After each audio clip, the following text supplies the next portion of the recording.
Hello everyone, welcome on in. It's a new week here on the Betting Weekly Studios, and we start, as we do every week, with a trip into the Betting Weekly Dojo.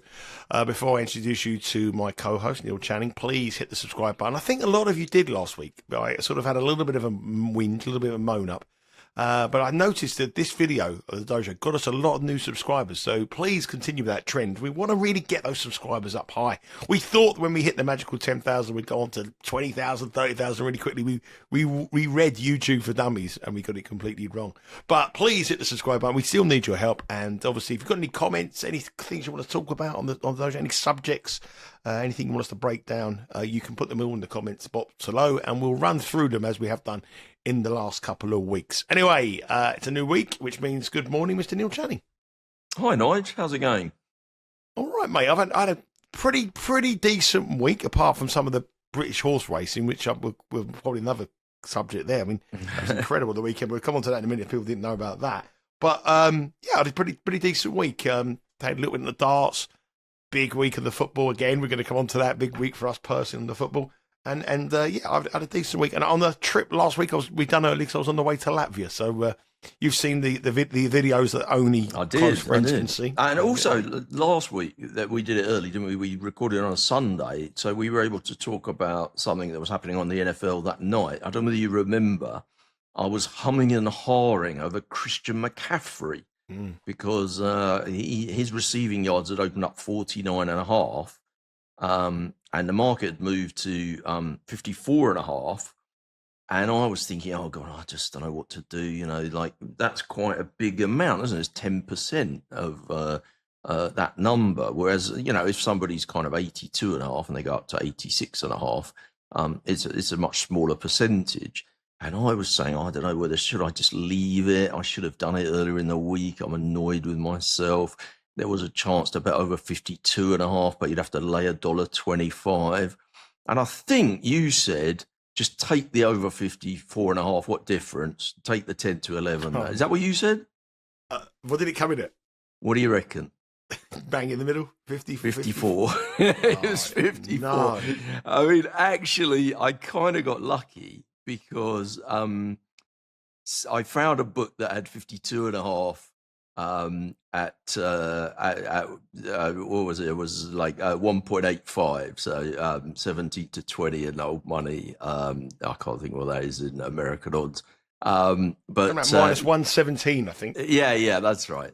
So yeah, so I did get lucky, but the other thing I did was I done it in a shop, and I have piles of slips on my desk, and I put it into the losing pile. And it wasn't until 4 days later, I was just about to throw out the losing pile. I just thought I'd quickly run through them. I suddenly realised I'd put it in the wrong pile.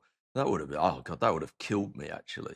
But yeah, no, it was, so if you did just go, let me get the 10 to 11 over 54.5, oh, that would have been painful. And of course, lots of people in the comments were saying, well, of course, you know, every yard is important. You should never miss the early price, blah, blah, blah. But of course, these early, you know, if someone has a line on a Thursday on Sunday's game, they are very low limits, and it is quite hard to get the kind of stakes I'm looking to get on. So, you know, sometimes I think you can get a bit too married to saying, oh, well, you know, the books always know, and the first price is the right price, and all this kind of nonsense. I mean, you know, they do move around a lot. I think people sort of think Pinnacle are quite a sort of strong lean on these things, but I've noticed they're only really going up on these markets on Saturday when lots of books have already been out since Thursday night or Friday morning UK time. So and Pinnacle have quite low limits on these things these days.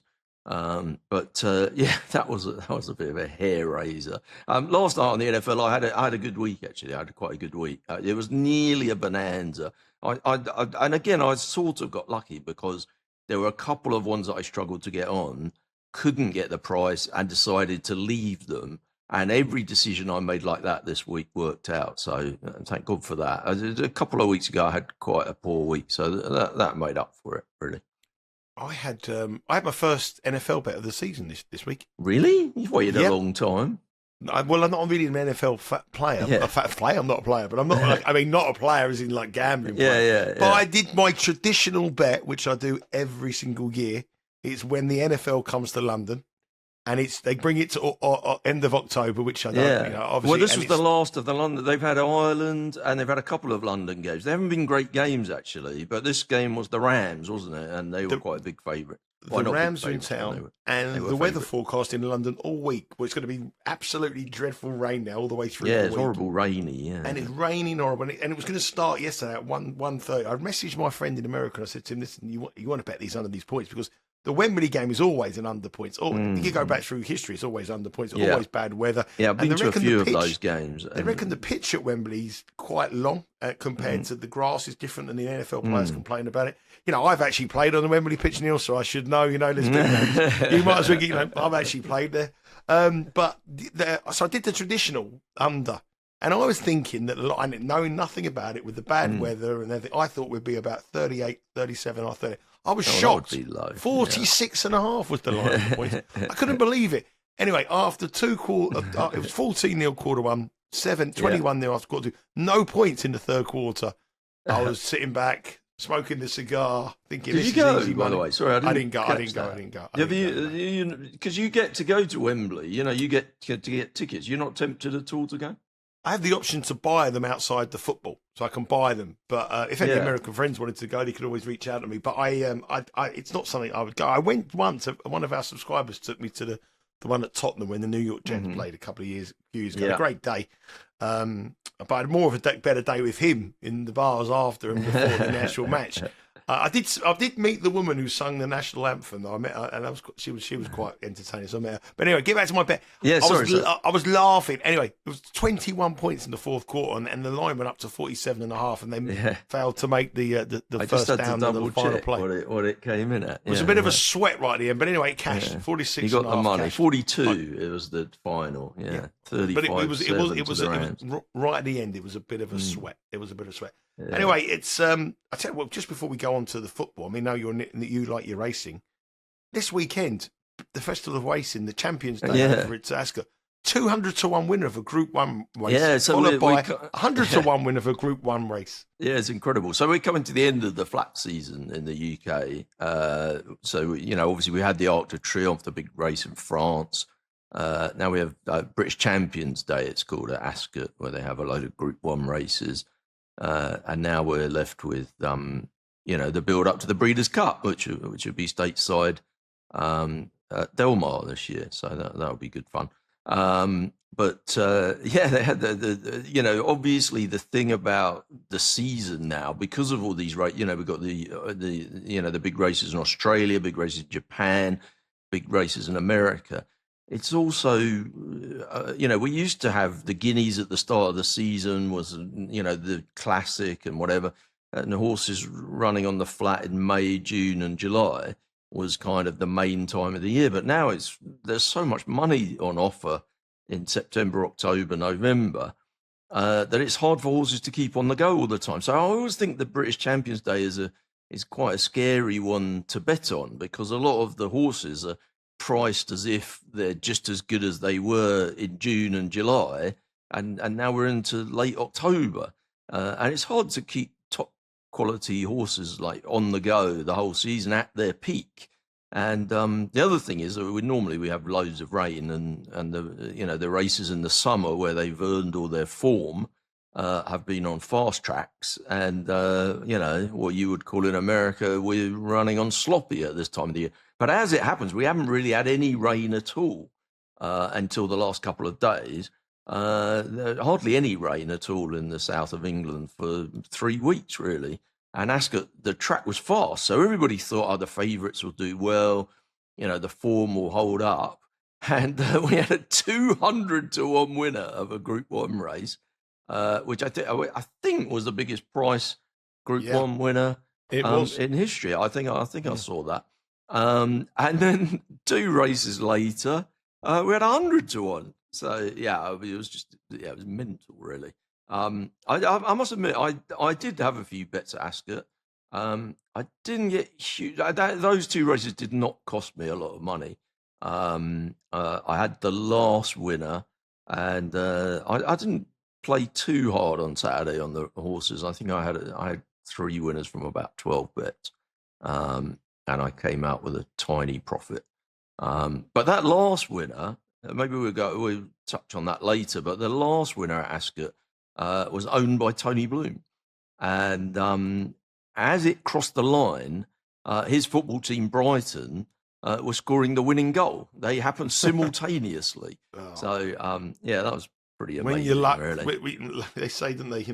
How lucky you are. I mean, that's right. That's incredible luck. And probably at the same time, his team Hearts as well, which we're going to come. Well, he's got 3 teams, hasn't he? And they all 3 won over the weekend. So he probably had a good weekend.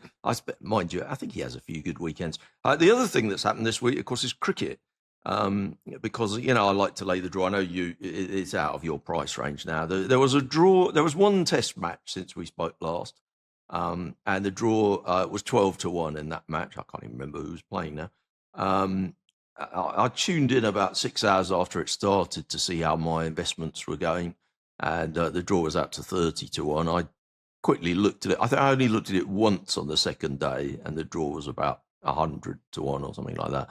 And then I clicked on the third day, and it was 1,000-1. And when I clicked on the fourth day, the match was over. So it was not a draw. That was more money in the bank. But that was the week before. We had one beaten at 9-4. So they're not all huge prices. I did have a look on the year so far. So we're into October, obviously, nearly November. 29 test matches. There's been 2 draws. So you're well in front again this year. I know the prices are bigger. 2 test matches actually started this morning. We're recording this mid-morning on Monday.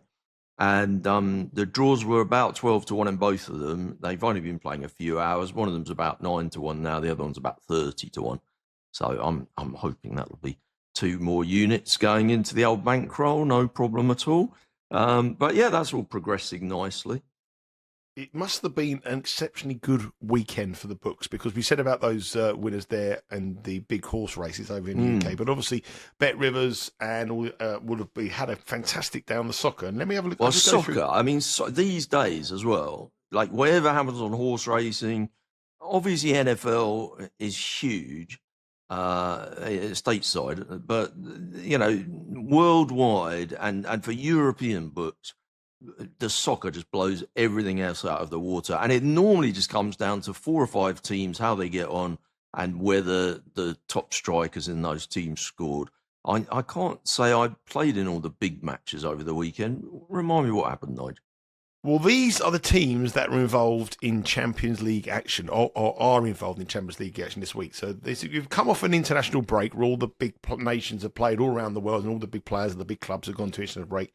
They come back to play their domestic football this weekend, and then they have Champions League football on the Tuesday and Wednesday. So they've been jet setting across the world in the last 7 days. And this is the teams. So in the English Premier League, we have 6 teams involved in Champions League action. 3 won, 3 lost. Liverpool lost. Or when I say lost, they didn't win. Liverpool, Tottenham, and Newcastle, all 3 of them actually got beat. So they all got beat.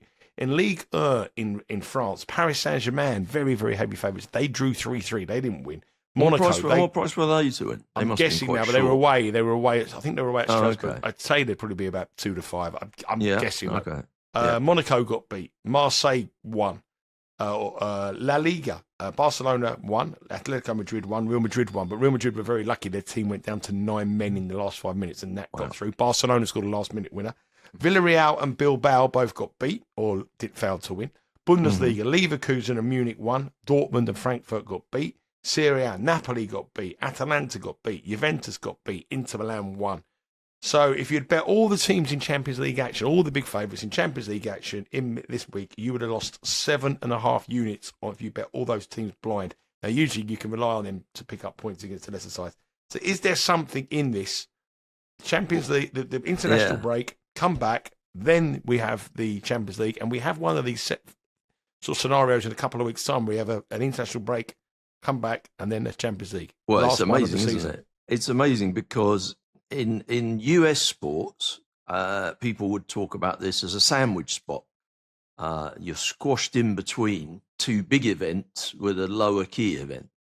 Obviously we kind of ridicule these international breaks a little bit and say that the qualifying for the World Cup is a bit of a joke because there's so many minnows. They're tiny teams that can't possibly win, and people win like 8-0 and stuff like that.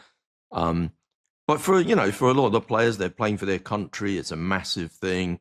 And some of the games are much bigger, and obviously we're coming to the heat of the qualification for the World Cup. Some of these matches are literally the decider for the team. So they are big games, but not only that, there's travel. Players are away; they're away from their normal teammates. They're playing with other people. They're having to interact with other people as a different manager, whatever. And then they have to come back, and they're away from their family, get grief from the missus, blah blah blah. And then they play a domestic match where maybe they're playing against it's not a big game. It might not be a big local derby, or it might not be a table topper.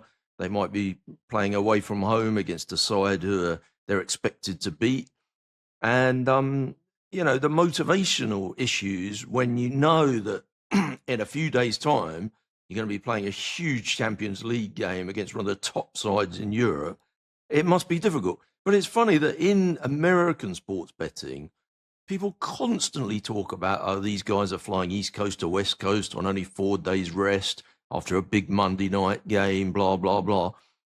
We hardly ever talk about that when we talk about soccer betting. And I wonder, why is that? And, I'm sure the big syndicates are looking at that, but I don't see newspaper pundits talking about that, or people on Twitter particularly talking about that. And I don't think the overall market looks at that. Obviously, you're just taking one snapshot one weekend. I'd love to see more stats on it. But I think the difference between the leagues around Europe in soccer leagues compared to the NFL is that they have squads, big squads, so they can rotate key players. So there'll be like where they rest 2 players and then bring them off a sub. They'll make team selection on the back of that. Whereas I think in the NFL, the same players play regularly. Yeah, I mean, obviously you've got like 100 players in the squad in the NFL, but the quarterback will always play. The main key roles, the big guns, unless they're injured, they pretty much play every week. If you're the top wide receiver or the top tight end or the center or the quarterback or the running back, you're just going to play every weekend. That must be a factor. I think also I would love to know about if you play that sandwich game in between and you go away from home in that league game. I would imagine your motivation is lower. You've got even more traveling, which is again bad for you, and you're not in front of your adoring home fans. And you're maybe not. It's not such a big game for you. If you're in the Premier, you have to basically win your home games and try and get something out of the away games. That's kind of generally how it goes. What do you think about that? If you looked at it like that, and just faded those away teams, I think that might be even better, mightn't it? With the travelling, I think with the teams in European football now, they have so many players outside Europe. Lots of South American players, and they travel to South America and travel back. So even if they're home or away, they've got to travel to South America. It's a long trip for them. Yeah. So anyone who's sort of made up by a lot of South American players, I think they're going to struggle on the international break. I also think it's to do with the fact that some managers prioritise Champions League matches ahead of Premier League matches in some cases. And Paris Saint-Germain, for example, they know this weekend against Strasbourg, they know that they'll win the league by 7 points, 10 points, regardless if they get beat by that much. But the Champions League is they're defending their Champions League title, and they want to win that match. And that's where the money is. So that's what they might prioritise that. In the Premier League, it's slightly different because in the Premier League we've got probably a much more competitive league in terms of we can't afford to slip up points. But do you think you'd do better if you? I mean, obviously blanket betting them would have worked this weekend. But next time, that would have been fading them. That would have been that's what I meant. Sorry, blanket fading the ones with an upcoming Champions League game who had just come off of internationals. But do you think if you as a general rule, you'd be better off going through one at a time and saying, well, this one's much better because the league game that they're playing now is away from home, and the upcoming Champions League fixture is a really big one for them. They're playing against a top class team that is not a relatively easy match for them, or it's a home Champions League game, or really breaking it. Obviously, the more you break it down, the less of a sample size you can get if you want to go through this kind of stuff. I mean, can't you find a nice fella because we win to spend like 28 hours studying all this for us? Yeah, well, there's loads of them want to do that. But I think the best thing here would be to just bet the other side on the Asian handicap, because even though some of them won, they didn't cover the spread. So I think if you're betting the other side on the Asian, if it's a 1-goal start, if it's a 1.25 goal start, 1.5, 2, sometimes, I think you want to bet those on the Asian handicap, because there is the tendency that a team is 1-0 up, then they might relax a little bit. For example, Arsenal 1-0 up against Fulham, should have won by more than 1 goal, made a few changes, got the 1-0 win. I think the 1-0 to the Arsenal. I think it was 1.25. I think the spread was on that game. Yeah. So they, they're not going to put the gas. They're not going to go all out with 3, 4, 5, 6. But that would be the strategy for me. But Champions League. We've known this for a long time, that teams before Champions League and European football are obviously a dangerous bet if you're taking the minus money. But I think they're even more so sandwiched between that international break. If you get what do the totals look like in those games? Do you think that's a good underplay as well? I mean, Arsenal was 1, Man City was 2. What was the other one that got? Liverpool was 3, wasn't it? But it was a 3-goal line against Man United. The Spanish ones? 2-0 Real Madrid, 2. Barcelona was 2-1, I think. It looks like the unders would have. All those kind of angles. I wonder, because I bet I was like, if I like a game to be low scoring, or I'm thinking players are going to be not like going 1,000 miles an hour for various mental reasons. That's not the word I'm looking for. Kind of psychological reasons. I quite like to bet draw at half time. The idea that coming off of all that travel and with the sort of emotional letdown, that the match won't be played to such an intensity. They'll just start off quite slowly and, the Man City game was a draw at half time. The Arsenal match was a draw at half time. Real Madrid was a draw at half time. I think Barcelona was a draw at half time. Usually get between even money and plus 130 the draw at half time. And I kind of feel like those matches, they're going to be low intensity early on.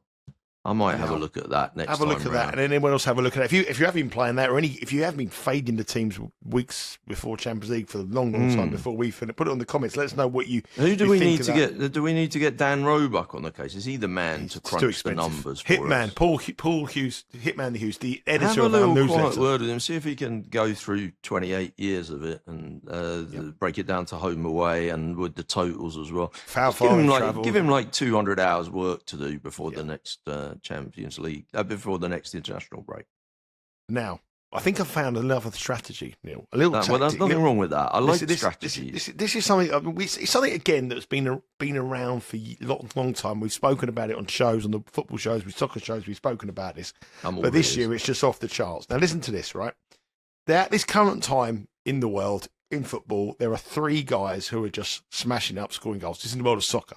Smash up. We have Haaland over in Manchester City. I don't know the names of any footballers, but I knew one of them was going to be Haaland. What's his first name? What's his first? Is it Jan something? Erling Haaland. Oh, I did know that. I did know that. I forgot. We have Mbappe. Do you know his first name, Neil? Mbappe. Is it Philippe? Kylian Mbappe. Oh, and you must get it. Kane. You must get this one. Kane. That's Harry. Yeah. Okay. So we got Harry. It could be Michael. I had to think whether it was Michael. Not a lot of people knew that. So if Erling Haaland for Manchester City, Harry Kane over in the Bundesliga for Bayern Munich, and Kylian Mbappe for Real Madrid. Now I went through their stats last season, and these are their goal scoring stats for last season, right? So Haaland played 58 matches last season, and he wasn't at his best, and he scored 45 goals in 58 matches. And he scored 10, 2 or more, and 3 hat-tricks, or 3 or more. So on a percentage chance, Haaland to score at any time on an average game last season was minus 350. Wow. So Haaland starts matches now about minus 110 to minus $2, depending, but very rarely minus 350. But 45 goals in 58 matches, minus 350. And you said he wasn't at his best. He wasn't at his best last season. He was injured. He didn't play. A bit harsh on the fella. Let's go to Harry Kane. He's never said anything bad about you. Well, these are all on penalties as well, by the way. Harry Kane, 49 goals from 62 appearances last season. 10 times he scored 2 or more. 4 times he scored a hat-trick, which means Harry Kane last season was minus $4 to score every time he took to the pitch. He was a 16% chance to score 2 or more and a 6.4% chance to score a hat-trick. Wow. Mbappe, 46 goals last season. He let the side down in 65 matches. 9 2 or more, Absolute 3 slacker. 3 or more, minus 225 to score any time, 13.5% to score 2 or more, and a 4.6 chance to score a hat-trick. Now, that is their form last season. So Haaland, on an average match, if he played, minus 350. That's a whole season's form, 58 matches. Kane, minus $4, and Mbappe, minus 225. This season, Haaland, 13 matches, 23 goals scored.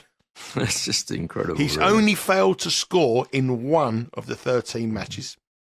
And you think he's generally kind of minus 150, minus 170. Well, he's minus 115 this week against Aston Villa. He scored in 13 matches. A bit crazy. In 7 of the 13 matches, he scored 2 or more goals. And what kind of price does he go off to score 2 or more? He's 3 to 1 to score 2 or more goals currently. I mean, those 2 or more and the hat trick, normally you'd think, they juice that up a bit because it's such a kind of square bear play. It's kind of attracting the mug money, isn't it? But it sounds like he's 16 to 1. He's 16 to 1 to score a hat trick. I'll go through these. Sorry, go on. I'll let you finish. Harry Kane this season, 12 matches, better, I think 21 goals in 12 matches. Only failed to score in 1 match. 2 or more in 8 of 12. Wow. 2 hat tricks. Mbappe, 14 matches, 18 goals. Only failed to score in 1 game again this season. 2 or more in 4 from 14. 2 hat tricks. Now, for that percentage, Haaland this season is a 92% chance to score a goal.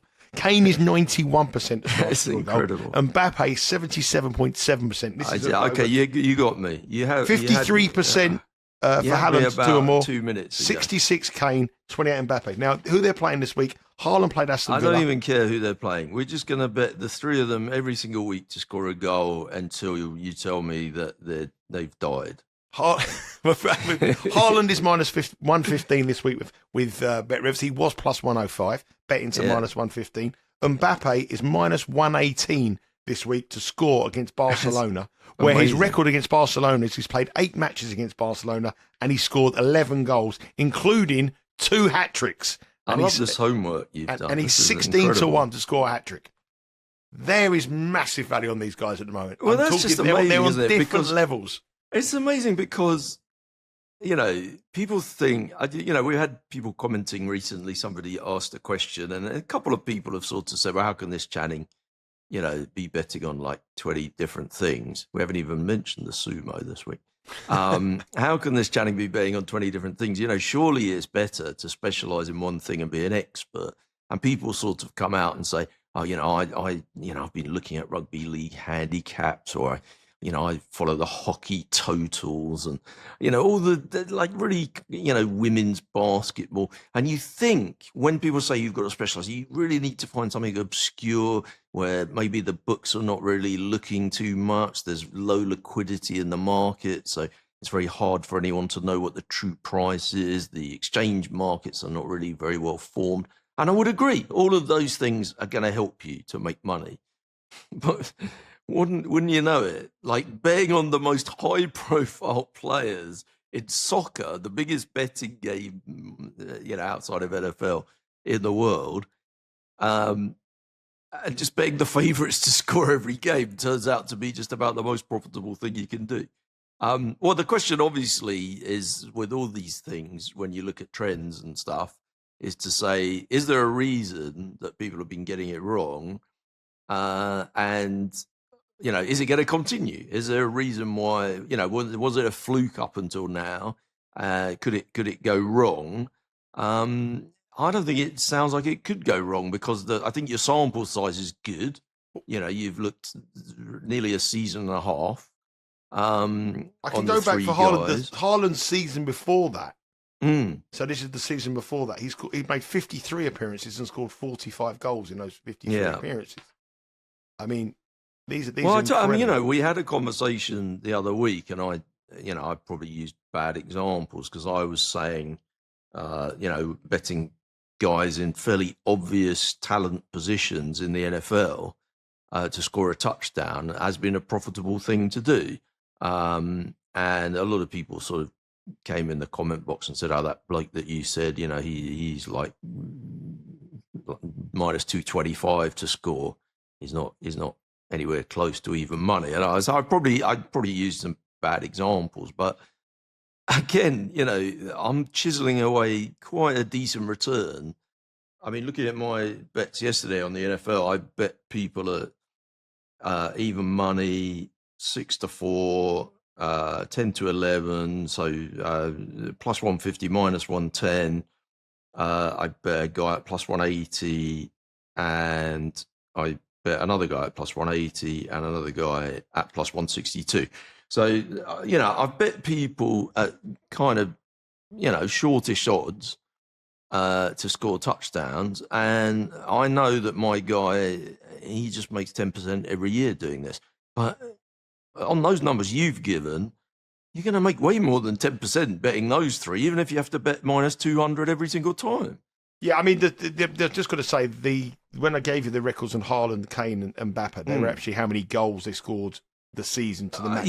Obviously, so in the match, it's not every game. Yeah, because there's games where they scored 3 goals and then they went two games without scoring any. But Kane scored in 35 separate matches last year.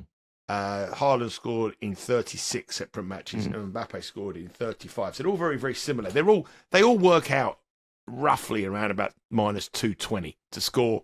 But if you took their goal per game ratio, it's about $4. But if you actually took it, it's around about minus 220. So as long as we're betting them at an average price of about minus $1.50, minus $1.75, we're going to be fine, and we're going to make good money as long as it carries on.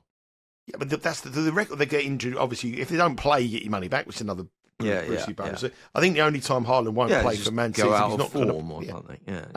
And at this moment in time, these players are playing every game because it's the start of the season. So when we talked before, we went back to sort of ancient times, and we talked about, we were talking about Tiger Woods, weren't we, and how it was hard for people to accept that somebody for the Masters could be a lower price than plus 300 really. And then, he went off like plus $1.50 for the Masters one year.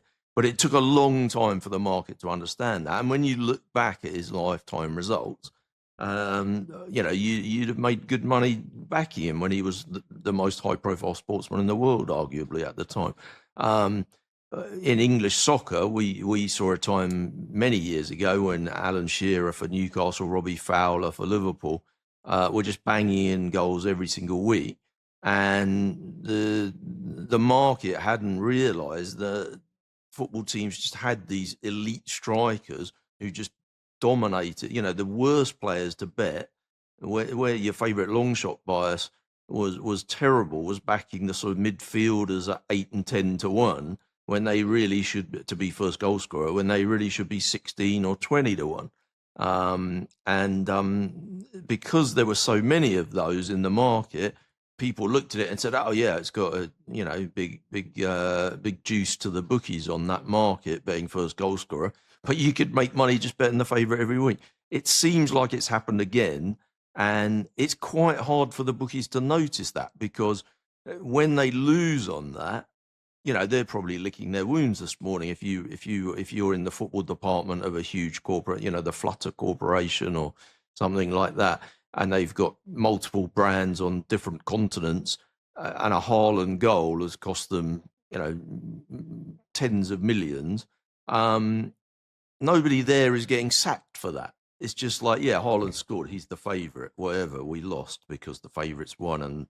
And they're going to look, and they're not going to say, "Oh, all of our sharp guys won." They're going to say, "Well, a load of small players won like $20."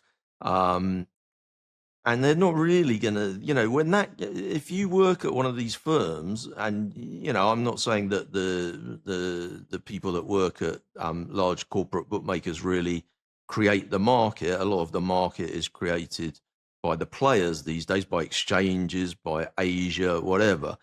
But if you work at one of these, on those markets, they are more affected by guys that work at these large corporates.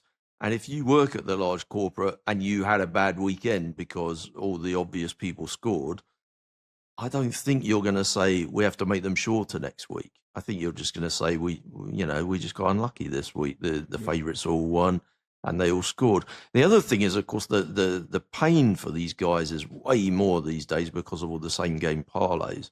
So a lot of the money they'll have lost will have been to same game parlay players, which means that they're much more likely to say, well, it's just, we've just lent that money to those guys. They get, there's a 40% margin on same game parlays. We're going to get that back.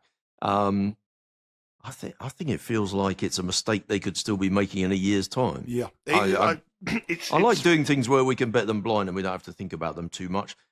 You need to remind me on Friday to do the bets nice and early so I don't forget. I'm going to do those every week, and we'll see how we go. I mean, like, people will. No, you have me already. Don't give me negatives now. I'm not negative. No, this is a positive again. This is enhancing the case. I just want to say that people in the chat might turn around and say, "Oh yeah, Harry Kane, he scored 2 goals against Latvia when England were minus 2,000, and he's like minus 5, minus 600 scored." Obviously, but Harry Kane at home this season.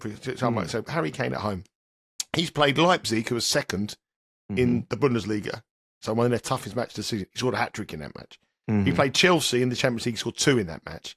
He played Hamburg, scored 2 in that match. He plays Werder Bremen, a decent side, 2 in that match. And he played Borussia Dortmund, who are arguably their biggest rivals, and he scored in that match. So he's played all the difficult teams, and he's scoring at a ratio of minus 66%, 2 or more in his games this season. And in every single home match this season, he scored 2 or more in every one, barring one, which was the weekend where he scored just the 1 goal. So he scores in every game. I feel like I know you're going to probably, because you like more of a long shot, you're going to probably say, I'm going to bet them 2 or more and hat-trick every week. No, I'm not going to bet hat-trick. I think. I feel like the juice is definitely going to be, those markets are going to be more juiced up towards the bookmaker. Whereas to score any time is a very competitive market because more people offer it and it has much more liquidity. So the price is going to be, that business is going to be scrapped over more by the books.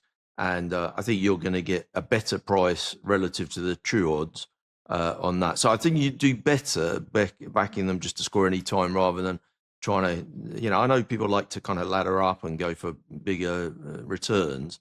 I think in this situation, I'd rather bet them just to score any time. I like that, but what I was going to suggest to me to back them up.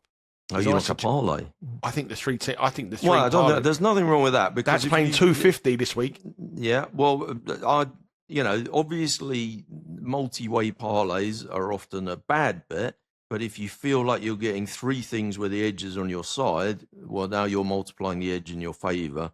I'm not going to deter you from doing that. I think that's a good way of playing it. And if you want to just, stay, 1 unit every week and not have to do 3 different bets and tie up more money, which a lot of people listening might be thinking that, why not? Why not? 7 to 1 the parlay this week. Now I was looking at 7 to 1. Very nice. So Haaland is this weekend. Haaland is the odds are out already on all of those. Haaland minus 115 to score against Aston Villa, was plus 105. Harry Kane against Borussia Mönchengladbach, shortest price, minus 240. And Mbappe, minus 118 to score against Barcelona, where he scored 2 hat-tricks, 11 goals in 8 appearances. Amazing. Minus 118. Amazing. Now, that has been the show.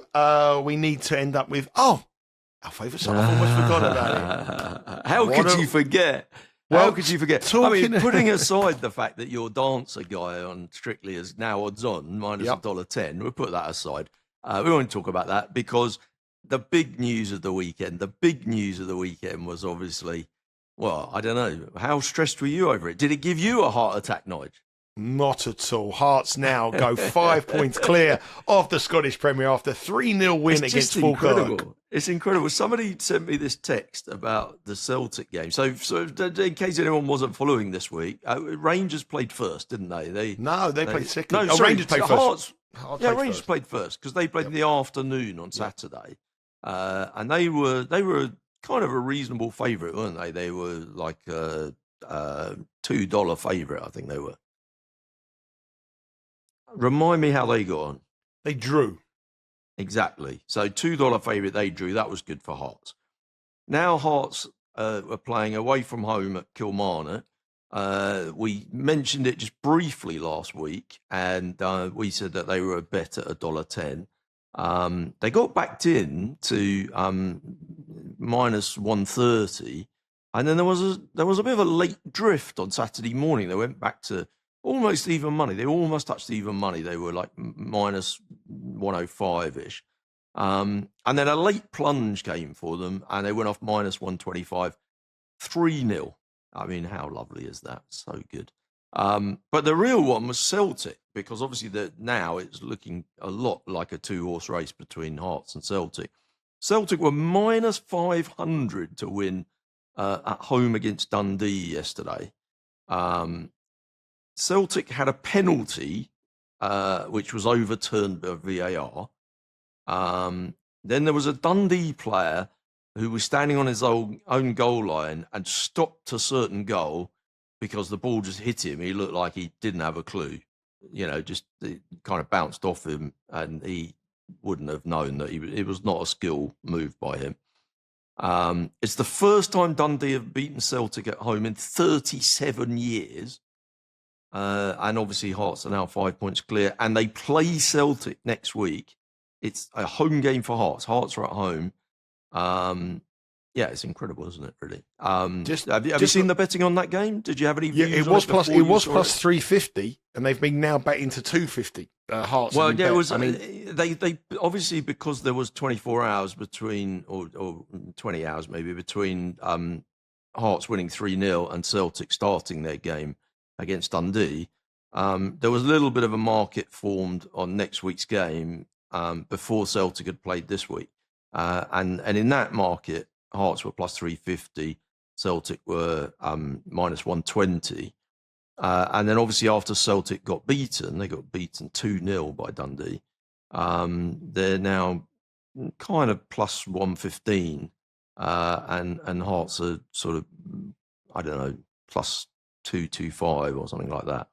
I don't know. Would you back them next week, Hearts? You feel like you don't need to now. You've got plenty on. To win the league now, Hearts are plus 250, Celtic are minus 225, and Rangers are huge. If they beat them next week, I think they should be favourites. But will they be favourites? Will the market make Hearts? Well, no, it'll be like evens each of two or something like that, won't it? They're a flip, aren't they, to win next week? So it's a flip, where basically close to a flip, whether they win or whether it's the other two results, draw and Hearts. I'll take the draw, but I'd be happy. I want to win, obviously, but I'll take the draw. The other good thing next week is Rangers play Hibernian as well at Hibs, which is another, that could be them out the start of race. Yeah, because Rangers shortened, obviously, with Celtic. Even though they only drew, with Celtic drawing, Rangers shortened a little bit. They were out to kind of 25 to 1. I think they're about 16 now.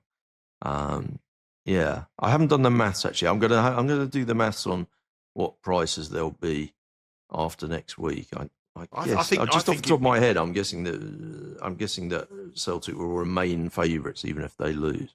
But it's it's exciting, right? I mean, it's 12 o'clock on Sunday. That match is. It's been great, hasn't it? It's been a fun thing because we did. If you haven't been following every week, we originally highlighted them at 25s and 20s.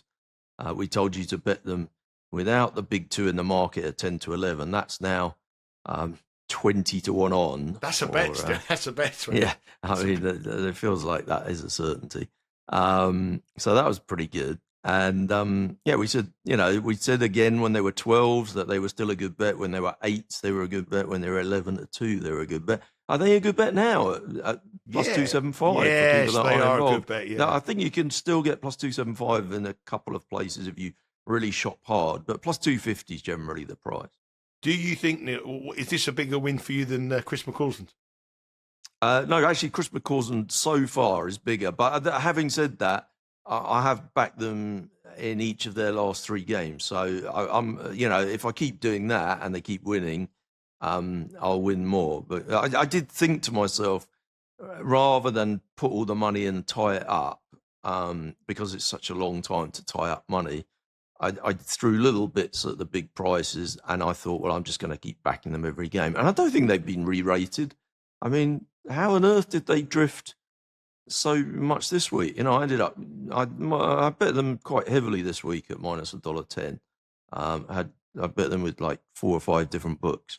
Yeah, I was pretty pleased with that. I've had a fairly decent bet on them, actually. Would be right up there as one of my biggest ever wins if they do. Well, I mean, come on. The other it's thing, exciting, isn't it? The thing that gives me the greatest pleasure in it is one of the things that gives me pleasure. I was coming back from New York for the tennis, and I was sitting in the chair and in the seat, and this guy coming along sat next to me. Anyway, he started chatting away to me, and we were chatting, and he said, "What do you do for a living?" I told him, I run a YouTube channel, betting studio. We talk about betting. And right at the end of it, he said to me, "Give me one bet for the season. I don't want one bet." I went Hearts to win the Scottish Premier, and he looked at me and laughed. And he's got on his phone. They were 20-1, and he said, "Go on in, I trust you. I put £100 in. Put £100. I get a message from him every week. Every week. Really? That's so funny. That's lovely. That gives me I more. noticed that because on the YouTube, when we first started talking about it, there was a couple of comments where people were like, "Oh yeah, what the hell? What do these guys know? Blah blah blah." And I thought, why would you do that? Because obviously, if we say something's a good bet at 25-1 or 20-1, most of the time it's not going to win, and you get to laugh at us.